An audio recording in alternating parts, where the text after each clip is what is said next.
Alors, aujourd'hui, on débriefe les élections présidentielles aux États-Unis. Beaucoup pensaient que les chances de Trump et de Kamala Harris étaient assez équilibrées, mais au final, c'est Trump qui s'est imposé et pas qu'un peu. Il a réussi à gagner dans tous les États clés, même si dans le Nevada et l'Arizona le comptage des voix n'était pas encore terminé, mais il gardait une avance confortable. Et là où ça devient vraiment impressionnant, c'est qu'il a dépassé Harris de plus de 5 millions de voix. Trump est ainsi devenu le premier républicain en 20 ans à réussir un tel exploit. Les experts disent que son succès vient d'une campagne bien orientée sur les priorités qui touchent vraiment les Américains, l'inflation, une économie qui traîne à se remettre sur pied, et l'immigration illégale.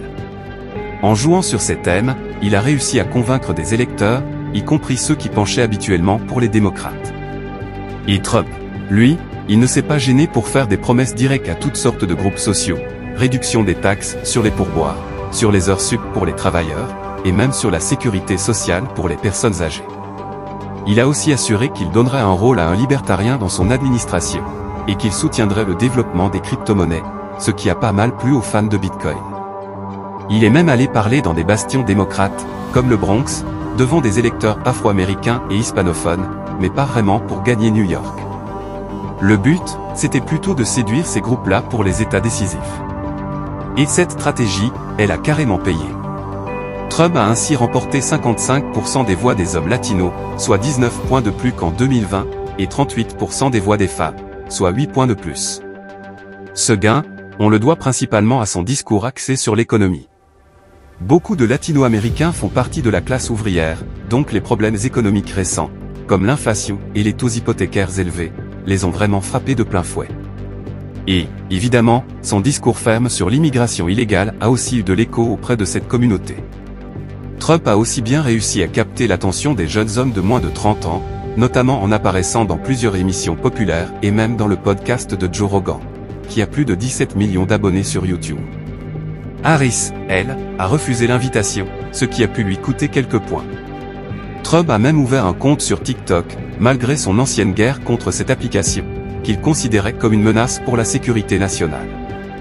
À côté de ça, les médias disent que cette fois-ci, la campagne de Trump était beaucoup plus calme que celle de 2020, avec moins de drames et de prises de position impulsives.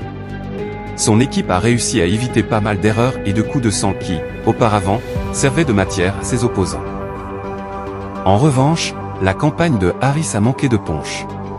Selon les analystes, sa plus grosse erreur a été de ne pas se distancer clairement de Joe Biden, que beaucoup de gens tenaient pour responsable des problèmes économiques du pays. Dans une interview d'octobre, quand on lui a demandé ce qu'elle ferait différemment de Biden, elle a répondu qu'elle ne voyait rien à changer. Forcément, ça n'a pas convaincu les électeurs indécis qui voulaient entendre des critiques de la politique économique de Biden. D'autre part, Harris a fait très peu d'interviews au début de sa campagne, alors que les électeurs étaient prêts à en savoir plus sur elle. Son équipe a raté une occasion de montrer au public qui elle était vraiment.